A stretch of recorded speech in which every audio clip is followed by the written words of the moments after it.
I'll sort of give a summary of what happened yesterday. Because of the weather, things didn't go as scheduled, but I think they went well nonetheless.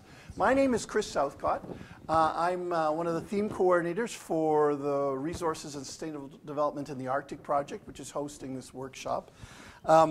And so yesterday what we did was we had an introduction to the project and an introduction to the main objective of this particular workshop. And I explained yesterday that what we want to know as part of ReSDA is how we can share knowledge effectively about the research that we're going to be doing, meaning that we involve community partners constantly in the research, and we find a way of communicating effectively so that our research better serves the needs of northern communities, because that's the objective of ReSDA, is to find out whether it's possible to develop resources in the Arctic in a way that actually benefits communities rather than destroys them, as has so often happened in the past.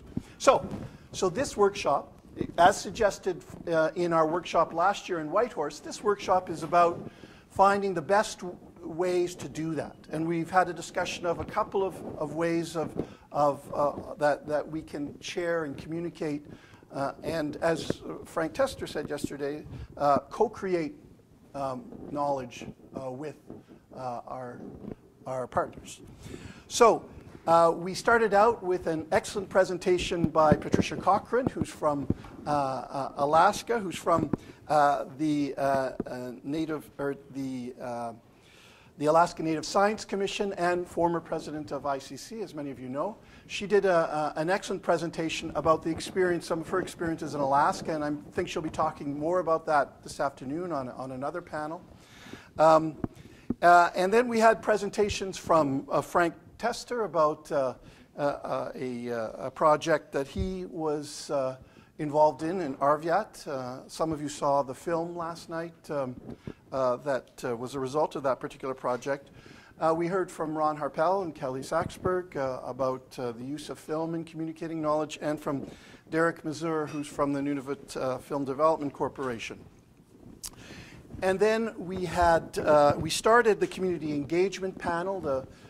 I explained yesterday that we decided to structure this in a way that there were 4 panels loosely based around some of the 4 main ways of communicating knowledge. And so the panel on community engagement, we had Anna Ziegler from the Nunavut Roundtable for Poverty Reduction, did a great presentation on their community engagement processes, and a frank discussion of that. That was really good. And then we heard from Zacharias Kunuk about film and the importance of film in Arctic communities in this particular region.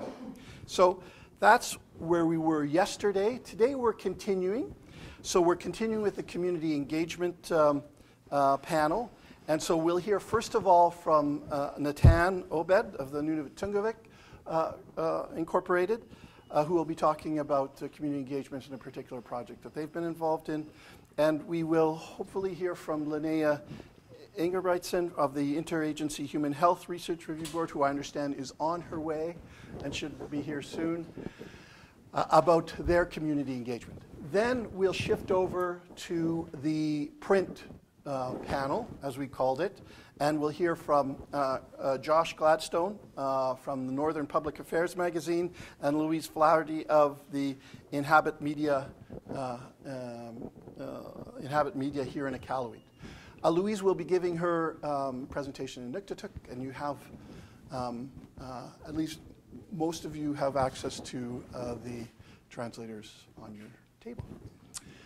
With that, I will start by introducing Natan Obed.